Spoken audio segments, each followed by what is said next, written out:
Just another quick update here. I'm still sitting in the therapy chair, chain smoking like an altar boy. Drank 12 cups of coffee. Yeah, we're good to go.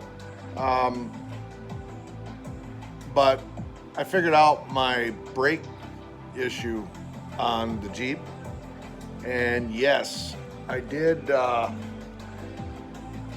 snag the brake line on something when I was out mushroom hunting the other weekend.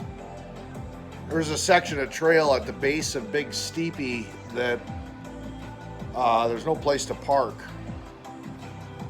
So you pretty much just got to bushwhack and nose the vehicle off into the ditch.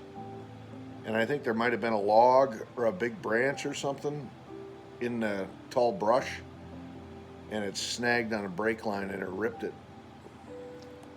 Yep.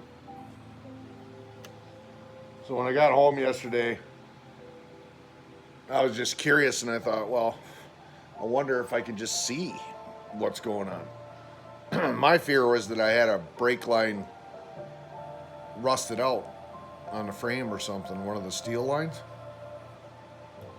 Nope. It's the jumper line that goes from the frame down to the axle on the driver's side front wheel. You can see the fluid coming out of the line. It's not a catastrophic failure. In other words, I could limp it along, just keep topping off the brake master cylinder with fluid like I did yesterday. When I come up to a stop sign or something, I got to do a double pump on the brakes just to get the pressure up.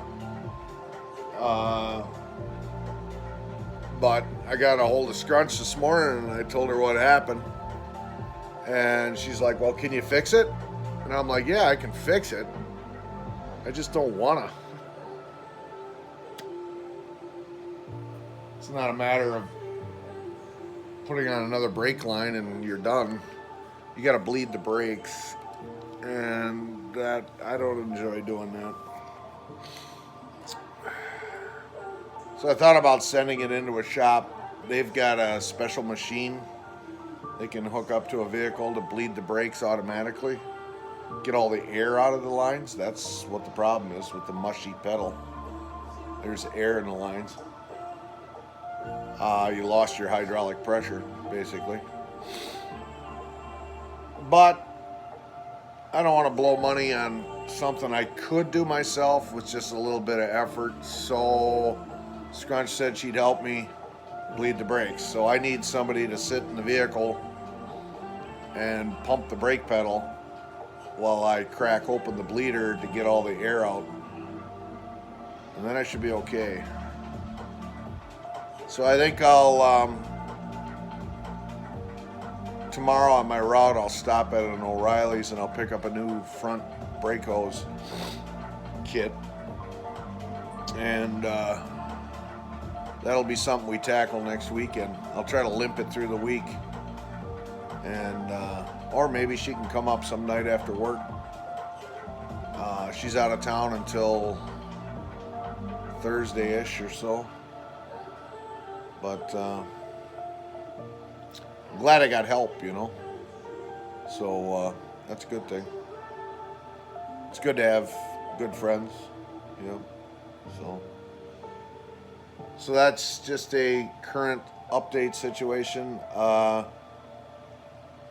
Yeah, we're going on 11 o'clock here pretty soon, so I think I'm going to get some breakfast in me and get going. Got to offload the trailer. We're supposed to get some thunderstorms when this warm front comes in, I guess. So I got to have everything off that trailer and tucked in the garage where it'll stay dry, so we'll get that done. I also got to do a complete spray on the inside of the house here for spiders. Yeah, found another big black monster sitting on my stairwell last night. And can't have that. Butterball the cat, she's curious. She sees something crawling across the floor, she's going to go play with it. If she gets a spider bite, that wouldn't be good. I don't want to be sleeping here in the chair and have one of those big things crawl across me, end up giving me a bite. I don't know what kind it is. It's not a black widow. It's not anything poisonous, but it's pretty formidable looking. So I'm going to do another treatment on the outside of the house, even though I don't need to. The tenacity of the product I use is about 6 months, but I left the sprayer sit outside over winter, and I shouldn't say that, it was in the storm cellar here, or the root cellar, but got pretty cold in there, I bet. So I'm going to top it off with a fresh batch of killer juice. I'm going to redo the outside of the house, and I'm also going to do the inside. Yep. So this means I'll have to use the baby gate, section off quarter sections of the house so the cat can't get in there.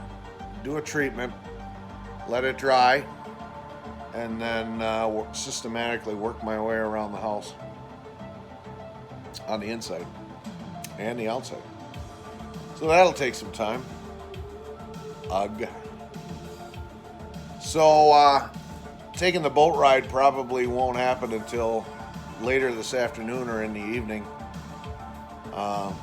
I know I said I was just going to take a putt-putt boat ride and check out the lake, but I'm pretty sure I will run across some structure somewhere, lily pad bed, down tree, something that just looks like it's got to be fished for some big fish. So I'll bring along the gear and we'll do a lip ripping fishing show and see if I can't hook into a monster. Yeah, I have all the tools I need to deal with it.